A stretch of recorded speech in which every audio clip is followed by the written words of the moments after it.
Greetings, this is Father Helms, priest in charge at St. Monica's Anglican Church. We're going to be introducing a new series exploring the connection between classical theism and the historical liturgy of the church. So what we're going to begin is talking about what exactly is classical theism, and then after a few series on that topic, we'll bridge the gap to see the connection between that and the historical liturgy of the church. Classical theism really is the historical, traditional view of who or what God is.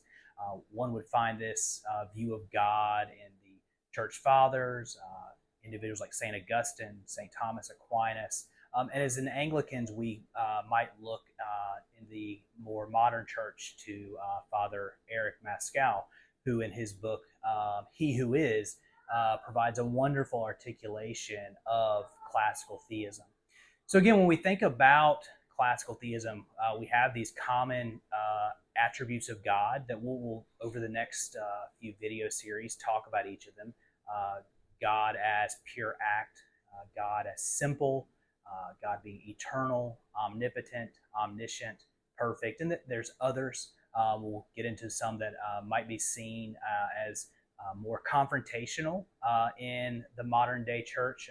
Already mentioned divine simplicity, but also immutability and impassibility. But those attributes of God, though many in the modern church might take issue with them, certainly are the dominant view of God for most of Christendom today, certainly most in the Roman Catholic Church, the Eastern Orthodox Church, and much of what we would identify as a high church Anglo-Catholic view as well. So again, I want to briefly lay out a key idea in this first series on this topic to introduce it, and that is the creator-creature distinction. Obviously, we as humans and all that we see around us are creatures, and God is the creator. On one hand, this is a relatively simple idea, but it is quite profound. God is infinite, he's pure existence, he's eternal, he's unchanging, he is the uncaused cause. There's no distinction between his essence and existence. He's absolutely perfect in every sense that is metaphysically possible. Then we get to us, the creatures. We begin to exist. Without God, we cannot continue to exist. We change, we're limited, we move through time, and we are far from perfect in every sense. So we have this huge, genuinely an infinite gap between man and God. This gap doesn't even begin to account for the doctrine of sin. This is the reality of our existence. We have an infinite gap between ourselves and God. Father Peter Sandlin provides us with a very helpful explanation of this doctrine. He writes, "From this perspective, it is argued that there is a fundamental, radical difference between God and all his creatures. God is uncreated and independent. His creatures are by definition created and dependent. This distinction is absolute, not one of gradation and scale.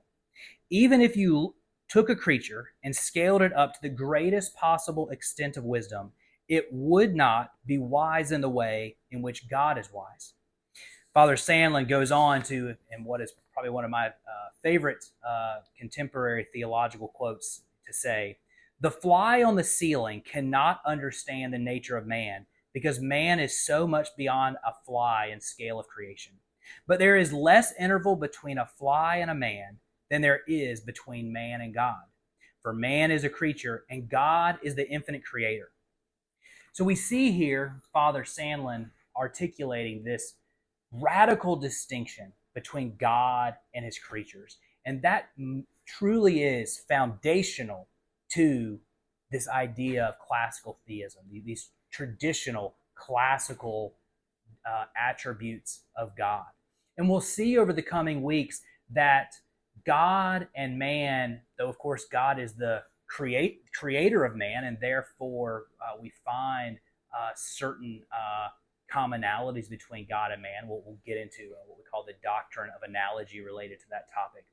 But there is such a fundamental, radical distinction between God and man that it is certainly true that God is not like man, though man is like God. And from that, over as we go through this series, we'll see that the traditional Mass, the Holy Eucharist of the Church, found in the first 1500 years of the Church, is really the embodiment of that classical understanding of God.